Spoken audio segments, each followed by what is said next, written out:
4 बातें ले लें तो मेरे नबी फरमाते हैं उसको सब कुछ मिल गया, सब कुछ मिल गया। 4 बातें, सब कुछ मिल गया। सिद्क़ हदीसिन, हिफ्ज़ अमानतिन, हुस्न खलीक़तिन, इफ़्फ़तुन फ़ी तुअमतिन। 4 बातें, सच बोले, झूठ न बोले, सच बोले, झूठ न बोले, ध्यानदारी से काम करे, धोखा न दे, अखलाक अच्छे हों, बद अखलाक न हो, रिस्क हलाल हो, हराम न हो, तो हर चीज़ आपके ताबे अल्लाह ताला कर देगा। ये पूरे का पूरा दीन है जो मेरे नबी लेकर दुनिया में तशरीफ़ लाए।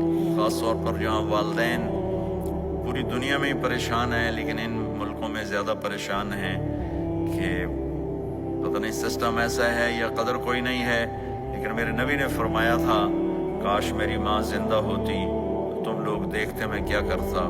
मैं ईशा की नमाज के मुसल्ले पे खड़ा होता, सूरत फातिहा पढ़ रहा होता और इधर से मेरी माँ मुझे पुकारती मोहम्मद, तो मैं माँ के लिए नमाज तोड़ देता।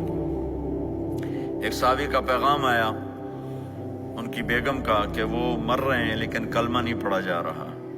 तो आप तेजी से उसके घर गए, देखा तो वो बोल रहे हैं। हमने कहा कलमा पढ़ो, कहा ये नहीं पढ़ा जाता। वैसे बोल रहे हैं नहीं पढ़ा जाता। आपने पूछा इसके वालिदैन में कौन जिंदा है? कहा जी माँ जिंदा है। आपने कहा बुलाओ, कि माँ आ गई। आपने कहा तुम इससे नाराज हो? कहा जी नाराज हूँ। क्या नाराजगी है? कि या रसूलल्लाह बदतमीजी से बोलता था, बस और कोई नाराजगी नहीं। बहुत नेक बच्चा है, तहज्जुद भी पढ़ता है, रोजे भी रखता है, कुरान भी पढ़ता है। मुझसे बोलता है तो सख्त होकर बोलता, रैश होकर बोलता। तो आपने कहा माफ करती हो? कहा नहीं मैं नहीं माफ करती। तो आपने फरमाया मैं इसे आग लगा दूं फिर सिफारिश करोगे? कहा हाँ फिर तो करूंगे। कहा अगर तूने माफ ना किया तो अल्लाह इसे जहन्नम में डाल देगा। उन्होंने कहा नहीं मैं माफ करती हूँ। जब माँ ने कहा मैं माफ करती हूँ, आपने कहा कलमा पढ़ो, तो उसने कहा ला इलाहा इल्लल्लाह, और उसकी जान निकल गई।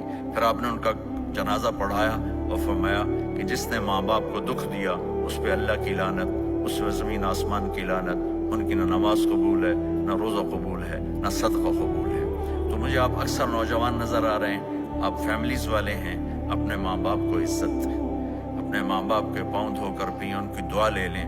वो दुआ आपको कहाँ से कहाँ पहुँचा देगी।